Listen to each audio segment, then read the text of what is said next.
भगवान के अतिरिक्त, भजन के अतिरिक्त, भगवत चर्चा के अतिरिक्त किसी भी प्रकार की कोई दूसरी बात जिसके जीवन में है, मान बड़ाई, पद प्रतिष्ठा, धन ऐश्वर्य, वो संत वेश में भी हो तो दूर से प्रणाम कर लें, संग नहीं करें। संग उन्हीं का करें जिनको शरीर संसार से वैराग्य हो चुका है, युगल चरणों में जिनका अनुराग है, धन और स्त्री के आकर्षण से जो मुक्त हैं, भजन ही जिनका जीवन है, ऐसे भगवान के प्राण प्यारे भक्तों का संग करें।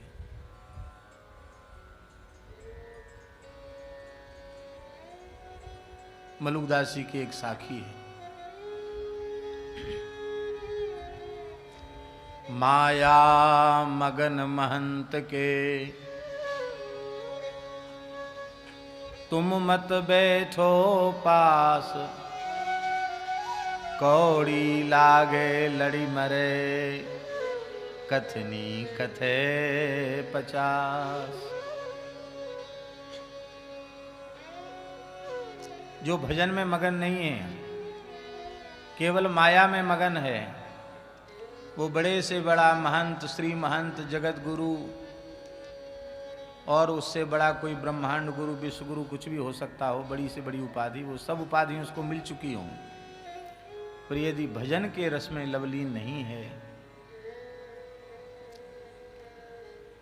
केवल मान बड़ाई, पद प्रतिष्ठा, रुपया पैसा, भगत जगत चेला चेली, इसी में डूबा हुआ है, तो वैष्णव स्वरूप के नाते प्रणाम कर लो। उन्हें कोई आवश्यकता हो, सेवा बन सकती है, सेवा कर लो, निंदा नहीं करना, दोष नहीं देखना, पर संग उनका नहीं करना। संग किसी भगवान के भक्त का करना। और संग करने योग्य कौन है, ये जल्दी समझ में नहीं आता। दीर्घ काल तक गुरु गोविंद की शरण रहकर दास ने ऐसा विचार किया है, गुरु गोविंद और ग्रंथ, गुरु गोविंद और ग्रंथ, इनका आश्रय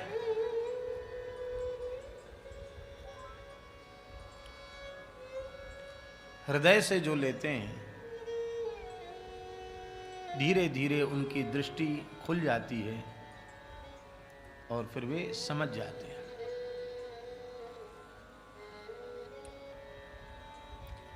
एक तांत्रिक था, श्री बलदेव दास जी महाराज, एक तांत्रिक था, वो साक्षात भगवान श्री कृष्ण के दर्शन कराता था। सच्ची घटना है। उसके आवाहन करते ही श्री कृष्ण मुरली लेकर आ जाते थे, कारी कमरिया, घुंघराले के, सुंदर नेत्र, जैसा वर्णन है ना सुंदरता का, वैसी ही सुंदरता, और त्रिभंग ललित होकर बांसुरी बजाने लग जाते।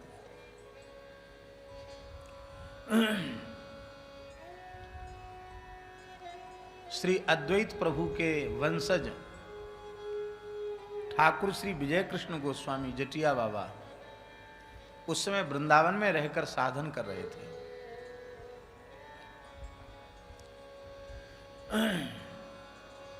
श्रीमन महाप्रभु जी की परंपरा के एक सिद्ध कोटि के, आचार्य कोटि के महापुरुष थे वो।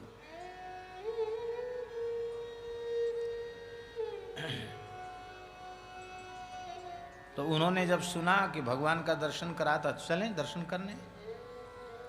उस तांत्रिक से वो मिले, हाँ हाँ कराते हम दर्शन, 12 बजे रात्रि को आ जाना।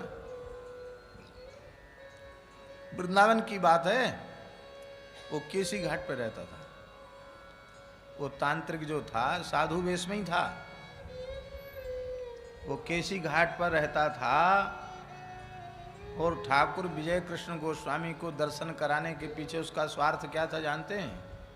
कि बड़े प्रभावशाली हैं, इनके पास दूर दूर से बंगाल से आते हैं, तो ये हमारा प्रचार कर देंगे, हमारी दुकान बढ़िया चल जाएगी। ये उसके भीतर उसका स्वार्थ था।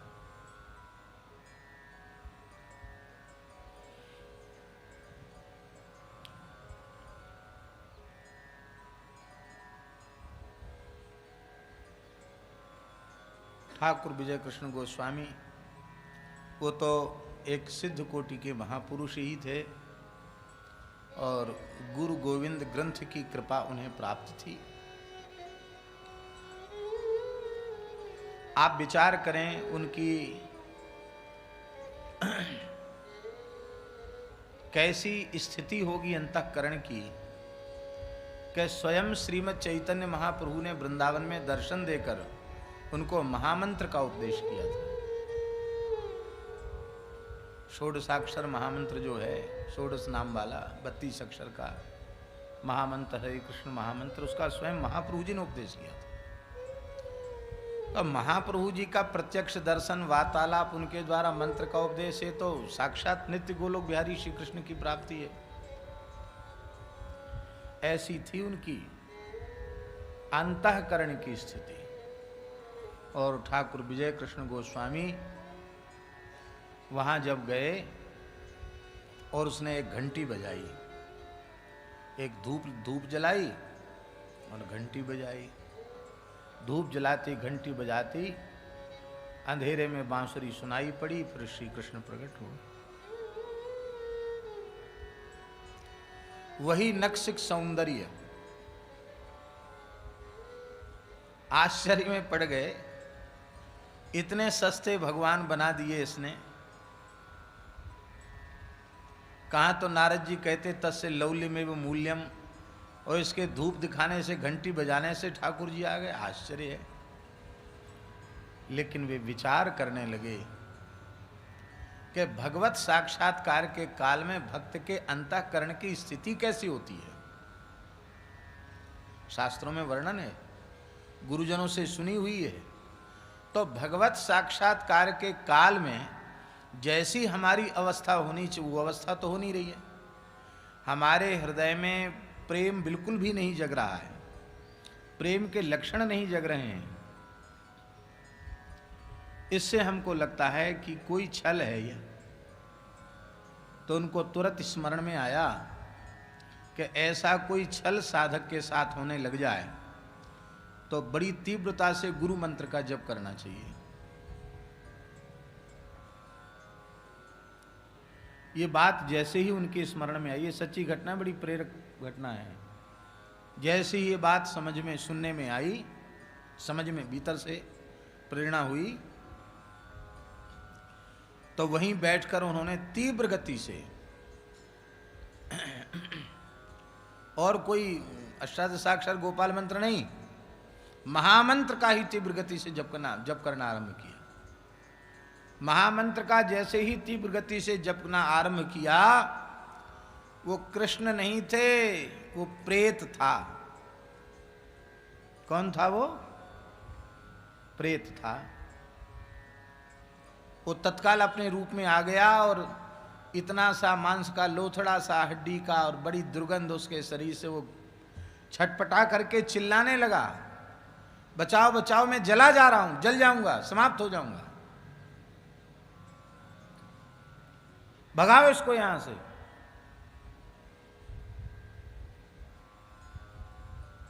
आपने उस तांत्रिक को फटकारा और कहा, भोले भाले लोगों को तुम ठगते हो। वो सब कुछ भाई भगवान के साक्षात्कार करा दिए तो वो तो पक्का भगत हो गया। और भूत प्रेत देव योनि के तो होते ही हैं, भूत भविष्य भी बता देते हैं।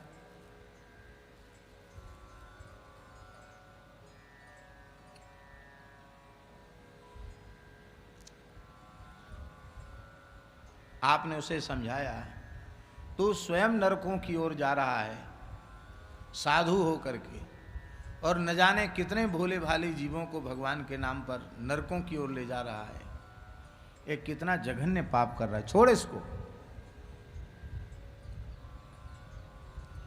उसने कहा ये तो छूटेगा नहीं, क्योंकि हम प्रेत को छोड़ नहीं सकते, हमने प्रेत सिद्ध किया हुआ है, पर हमें और कोई आज्ञा दो। आपने कहा वृंदावन की ब्रज की सीमा छोड़ के चले जाओ, लौट कर कभी यहाँ नहीं आना। उसी रात को वो वहां से चला गया।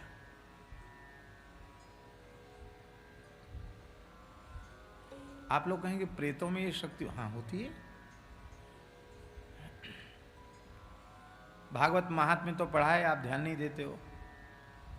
गोकर्ण जी आकर के जब अपने खंडहर हो चुके घर में आसन लगाया उन्होंने, तो धुंधकारी उनके सामने आया। क्वचित इंद्र लिखा उसमें, कभी इंद्र बन जाता था वो। अब इंद्र कोई सामान्य देवता, देवराज है। कभी आग बन जाता, कभी वरुण बन जाता, कभी इंद्र बन जाता। क्वचित धस्ती, कभी हाथी बन जाता, कभी भैंसा बन जाता। ऐसा लिखा है कि नहीं लिखा है?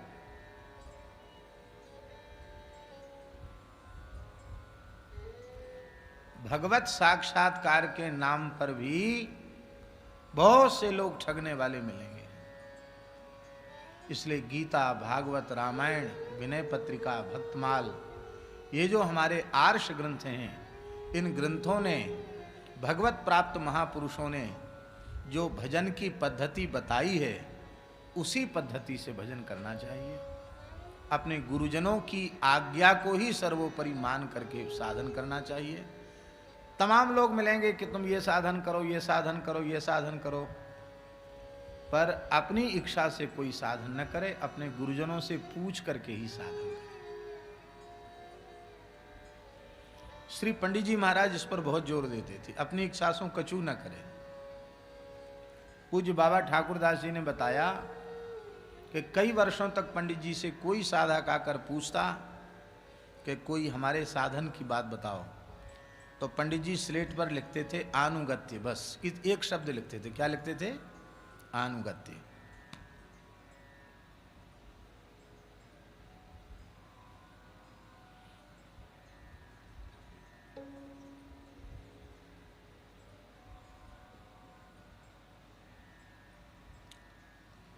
संतों के लक्षण शास्त्रों में दो कारणों से दिए गए। संत वाणियों में, भागवत जी में, वाल्मीकि में, रामचरितमानस में, विनय पत्रिका में, रसिकों की वाणियों में। एक तो इसलिए दिए हैं कि उन लक्षणों, तो संग करने योग्य संतों के जो लक्षण कहे गए हैं वो इनमें दिखाई पड़ रहे हैं कि नहीं। दिखाई पड़ेंगे तो हमारा भजन पुष्ट होगा, हमारा ज्ञान वैराग्य पुष्ट होगा, हम भगवान की ओर आगे बढ़ेंगे। नहीं दिखाई पड़ रहे हैं तो हो सकता हानि हो जाए। बदायूं जिले में एक गांव है कैल, वहां से आगे बांध है। श्री हरि बाबा ने जहां गंगा जी को बांधा, और हरि बाबा का वहां मंदिर है, उनकी मूर्ति विराजमान है। हम भी दर्शन करके आए, बड़ी दिव्य जगह है। एक संत की कितनी बड़ी महिमा, कितना बड़ा प्रभाव हो सकता, वहां जाने से पता चलता है। बड़ी सुंदर जगह है हरि बाबा का बांध। तो एक पंडित जी हमको ले गए थे वहां।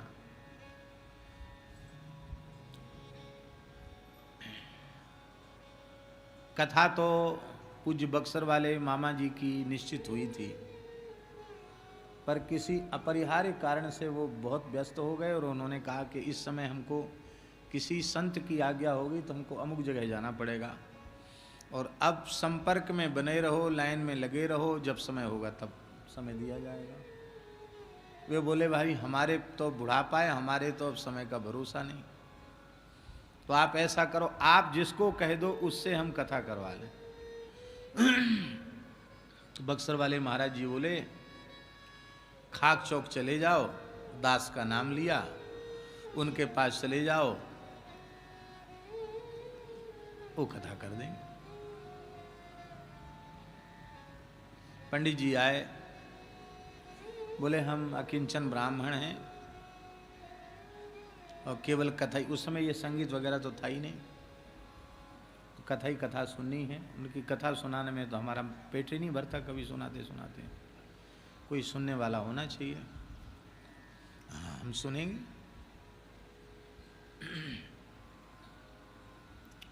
एक खपरेल घर था और उसके सामने एक तिवारा था। तिवारी में चौकी लग गई, सामने खुला मैदान था।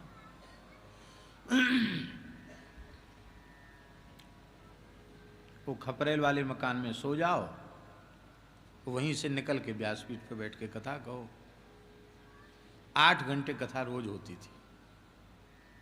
4 घंटे सवेरे, 4 घंटे फिर दूसरी बैठक में, 2 बैठक में होती थी। और भगवान की ऐसी विलक्षण लीला हुई वहां, कथा मंगलाचरण होती, पानी बरसना शुरू, और बैठक की कथा पूरी होती तो पानी बरसना बंद। फिर शाम की कथा होती तो फिर पानी बरसना शुरू। पर श्रोता ऐसे पक्के थे, रोज पानी बरसा। 8 दिन तक झड़ी लगी रही पानी की। ऐसा पानी भी हमने नहीं देखा। ऐसी झड़ी लगी रही पानी की। कथा कहते कहते खूब पानी बरसता। गावड़े के लोग थे, एक एक पीढ़ा लेके आते और छत्ता लेके आते। मैदान में सब पीढ़ा पे बैठ जाते, नीचे से पानी बह रहा है, कुकड़ू बैठ जाते छत्ता ले लेके, सामने छत्ते ही छत्ता दिखते। ऐसा बढ़िया पंडाल। और वो जो खपरेल मकान था उसमें इतना सुख मिलता। पहले दिन आकर के जब सोए तो बहुत विलक्षण अनुभूतियां वहां हुई। सवेरे में पंडित जी से कहा, उन्होंने कहा यहाँ एक महापुरुष विराजते थे जिनको मैंने गुरु रूप में स्वीकार किया था, स्वामी श्यामानंद ब्रह्मचारी जी महाराज। इसी खपरेल मकान में रह करके उन्होंने हरे राम राम राम हरे हरे, हरे कृष्ण कृष्ण कृष्ण हरे हरे, इसको एक माना। एक 16 गिनती नहीं की, एक किया गिनती। और इस संख्या से उन्होंने 1 अरब नाम यहां जपा था। उनको भगवान का कई बार साक्षात्कार हुआ था। उनके कीर्तन में कितने लोगों ने मीराबाई के दर्शन किए। पद गाने लगे तो मीराबाई प्रकट हो गई। ऐसे महापुरुष थे। जब उनको विरह में वेदना होती थी तो गांव के बड़े बूढ़े लोगों ने बताया कि ब्रह्मचारी जी गोपाल कह करके पुकारते थे तो 2-2, 3-3 कोस तक उनकी आवाज जाती थी। सोते हुए लोग जग कर रोने लग जाते थे कि बाबा बहुत पीड़ित है, हे ठाकुर जी दर्शन दे दो बाबा। ऐसी विरह वेदना थी उनकी।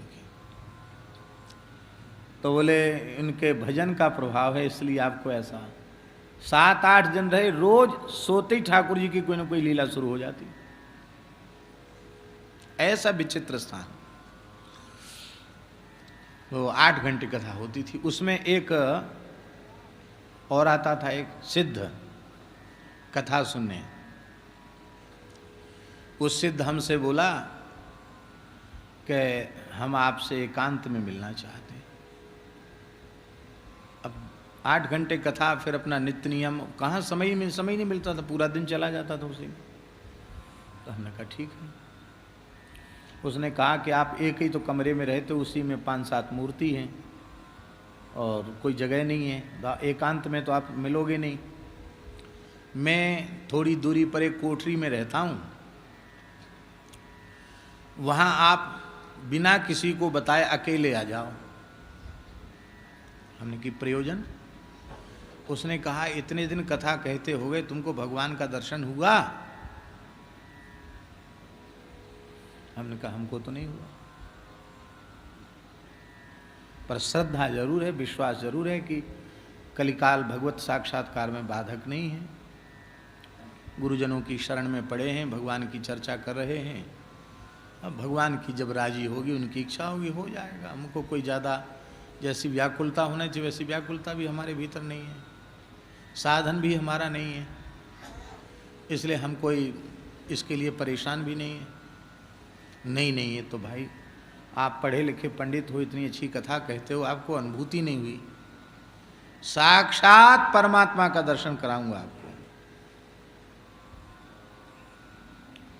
सवेरे भोर में ठीक 5 बजे एक चद्दर ले आना, एक नारियल ले आना, फूल मिल जाए तो ठीक है, नहीं तो कोई बात नहीं। पैसा ज़्यादा नहीं, 50 रुपया।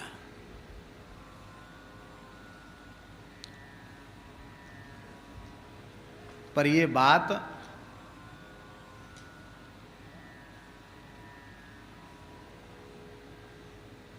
सतानवे 98 की बात होगी, 1997 या 98 की बात होगी, अनुमान है हमारा, सन में भ्रम भी हो सकता है। तो कितने साल हो गए? 97 98 भी जोड़ा जाए तो कितने साल हो गए हैं? हाँ, तो 24-25 साल पहले 50 रुपया भी दक्षिणा तो मानी जाती थी। हमने अपने मन में सोचा, हुआ इतने सस्ते भगवान, एक नारियल और एक गमछा और 50 रुपए में भगवान।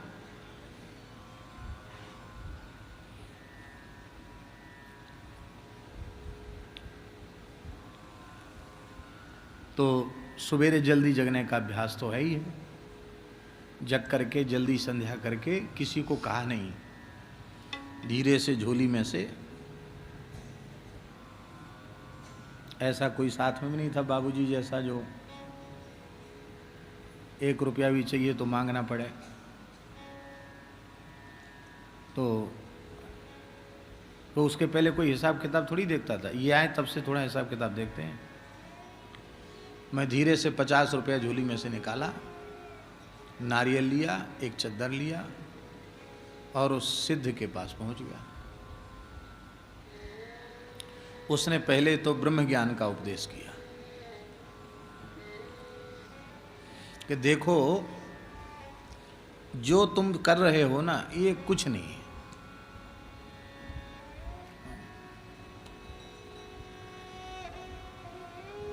ये सब कुछ नहीं। अरे बिना पढ़ा लिखा गांव का आदमी भी जानता, आत्मा सो परमात्मा, आत्मा देखी है। हम चुपचाप सुनते रहे।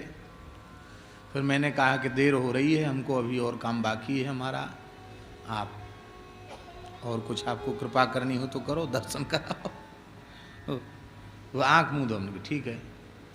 आंख मूंदी तो उसने ऐसे ऐसे किया। तो ऐसे करने से किसी के भी यहाँ वो शून्य जैसे दिखते ना,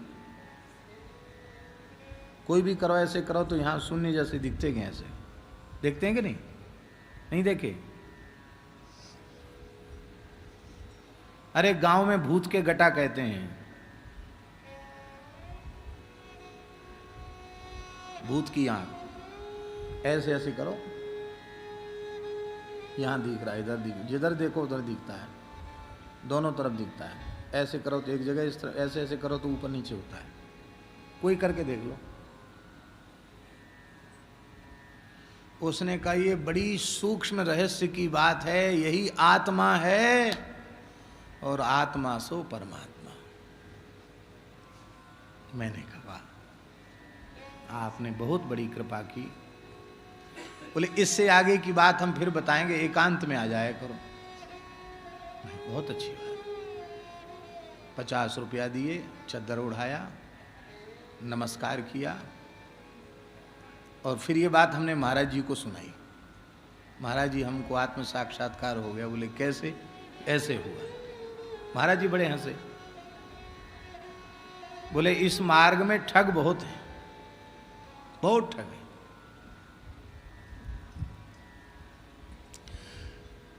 हरि गुरु संतों की कृपा न होती, गुरुदेव भगवान की वाणी न सुनी होती तो हो सकता बहक जाते।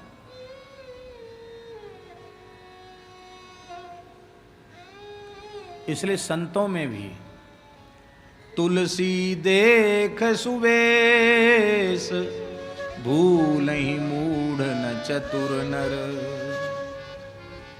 गोस्वामी जी ने मानस जी में कहा, सबका संग मत करो।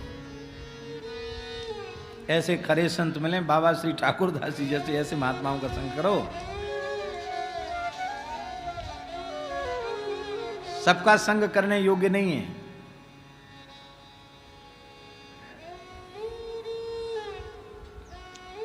अब हम एक और घटना सुनाएंगे जो हमारे खास गुरु भाई की है, तो उसमें लंबा समय चला जाएगा और ये जो पद है उसकी चर्चा नहीं हो पाएगी। ऐसे ही हमारे गुरु भाई थे अंगद दास जी महाराज, वो ऐसे ही एक सिद्ध के द्वारा ठगे गए थे।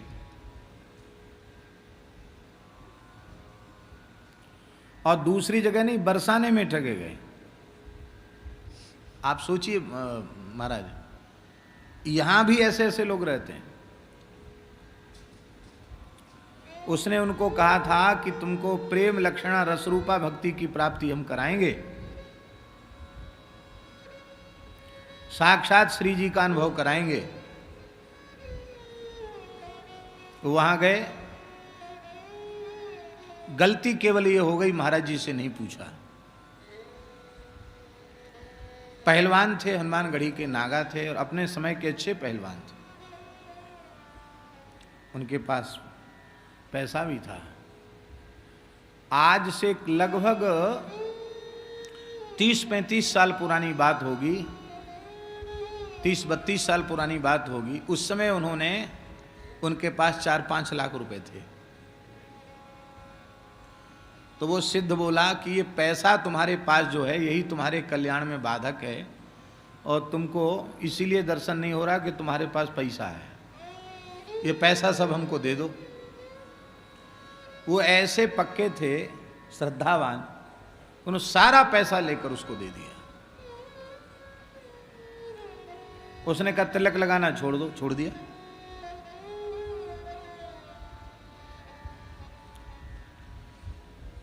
उसने प्याज खिला दिया। अरे बोले ये तो जमीन का कंद है, तो पोथियों में लिखा, सब बेकार की बात है। जैसे आलू है, अरवी है, ऐसी तो प्याज है। इसके भून के जो है इसकी चटनी, हमको महात्मा प्याज खा के सिद्ध हो गए। ये सब कुछ नहीं, भजन ही सब कुछ है। और वो तम्बाकू खाते थे सिद्ध, तो उन्होंने प्रसादी में तम्बाकू भी दे दी। बोले हम तो कभी खाते नहीं, गुरुजी हमारे मना करते। अरे बोले इसका नाम सुरती है, इससे सुरत लगी रहती है। उनका ऐसा समर्पण था कि वो भी उन्होंने खाई। पहले तो थोड़ा चक्कर वक्कर आया, बाद में उनको अभ्यास हो गया। महाराज जी की बरसाने में कथा हो रही थी, हम भी साथ में थे गौरवन में। तो महाराज जी कैसे करुणामय थे, हम कह नहीं सकते हैं। कैसी करुणा गुरुजनों में होती है। हम तो कहेंगे भगवान से भी करुणा में गुरुदेव आगे होते हैं।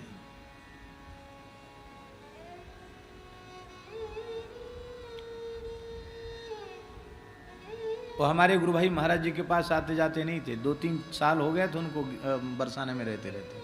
महाराज जी के पास तो उनके शरण में थे, सिद्ध की शरण में।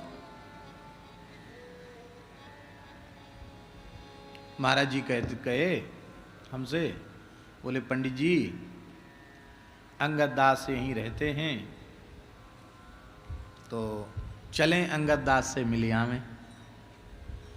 भगवान की कृपा से, राधा रानी की कृपा से, एक सिद्ध की कृपा उनको मिल गई है, हमने सुना है। तो सिद्ध होगा तो हम भी दर्शन कर लेंगे, नहीं तो चलो अंगद दास से तो मिल ही लेंगे। महाराज जी बोले चलो चलो। तो हम और महाराज जी दो ही मूर्ति, पैदल पैदल, सूलोखर है ना, सूलोखर है ना, सूर्य कुंड, तो सूलोखर की ओर चले। सामने राधा बाग आता है। तो राधा बाग जैसे ही पहुँचे कि श्री अंगद दास जी एक कमंडल भर के देशी चैती गुलाब, जो बढ़िया गुलाब होता है देसी गुलाब, पूरा कमंडल भर के गुलाब के फूलों का जा रहे थे। वो रोज राधा रानी में, श्री जी में ताजे ताजे गुलाब के फूल अर्पित करते थे। वहाँ गुलाब लगा रखा था सुलोकर में, और रोज चुन करके गुलाब के फूल ले जाते थे वहाँ। फिर लोग अपने बना करके माला, वो केवल पुष्प ले जाते। तो उन्होंने जैसे ही देखा कि महाराज जी आ रहे हैं, तिलक वगैरह तो कुछ लगाते नहीं थे, तो कमंडल तुरंत उन्होंने रखा और महाराज जी के चरणों में साष्टांग पढ़कर खूब फूट फूट करके रोए। कुछ बोले नहीं, बहुत रोए। नीचे रज भी गर्म थी, इतना रोए कि उन्हें अपने आंसुओं से महाराज जी के चरण गीले कर दिए। महाराज जी ने हाथ फिराया और बोले खूब भजन करो, खूब भजन करो, खूब भजन करो, और कुछ नहीं बोले। और कहा कि ये फूल कहाँ ले जा रहे हो? बोले श्री जी के ले जाओ, अपनी सेवा में लग जाओ, और तुमसे मिलना था, तुमसे मिलना हो गया, अब हम जा रहे हैं। और आगे नहीं गए, महाराज जी भी लौट आए।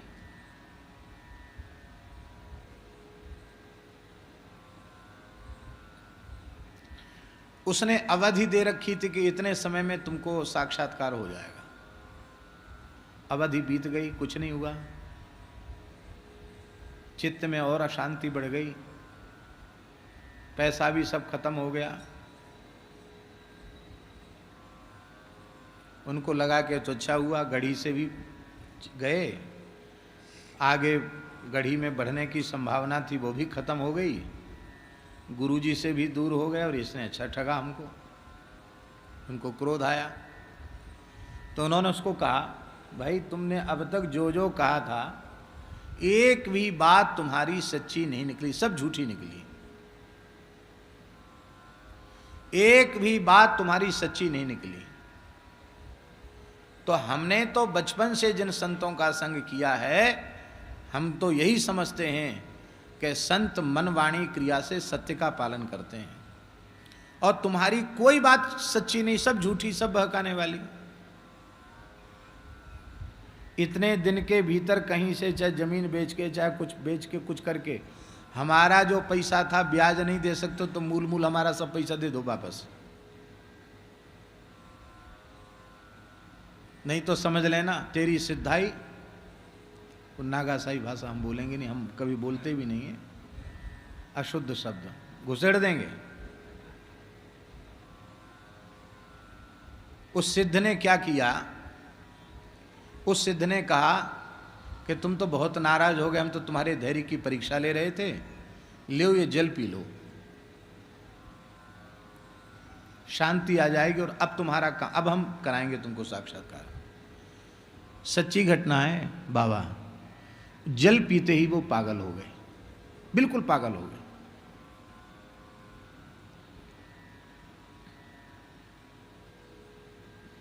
पढ़े लिखे युवा सुंदर साधु, पहलवान साधु, ब्राह्मण कुल का शरीर, पागल हो गए, बिल्कुल पागल।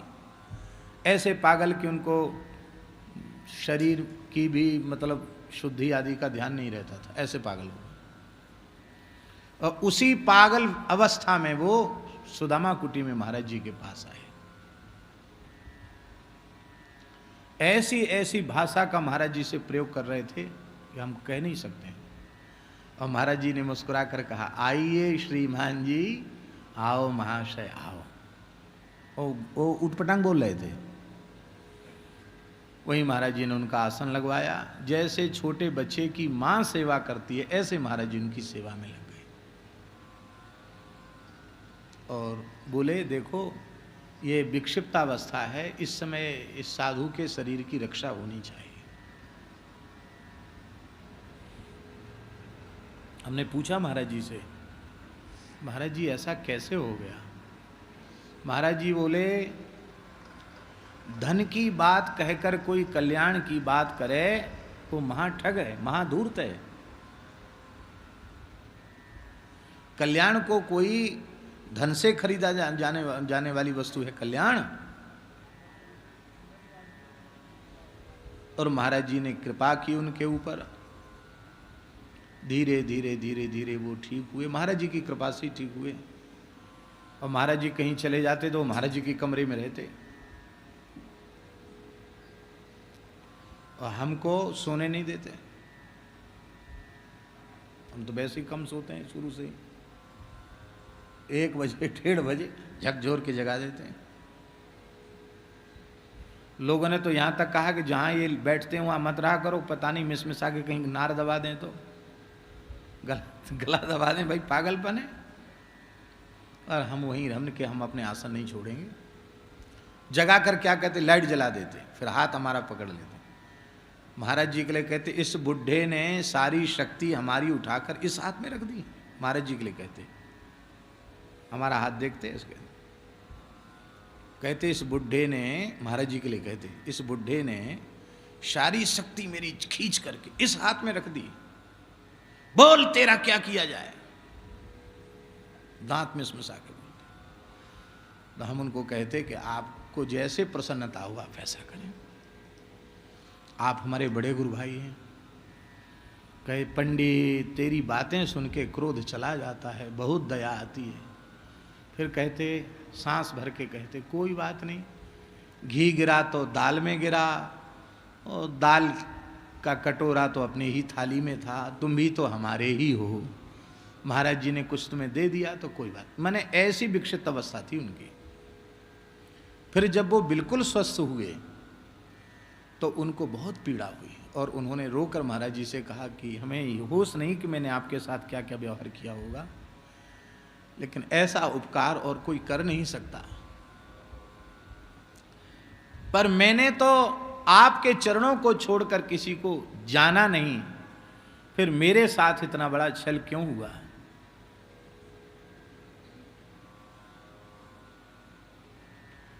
हम भी थे। महाराज जी ने एक ही प्रश्न किया उनसे, मैं कभी किसी को किसी संत के पास जाने से मना नहीं करता हूं, लेकिन उनका संग करने के पहले, उनके पास जाने के पहले क्या तुमने हमसे पूछा था?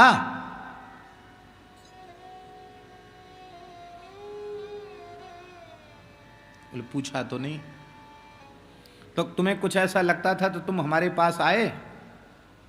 बोले उन्होंने मना कर दिया था कि बस वंचित हो जाओगे, कल्याण से कहीं मत जाना, हम जैसा कहें वैसा ही करो।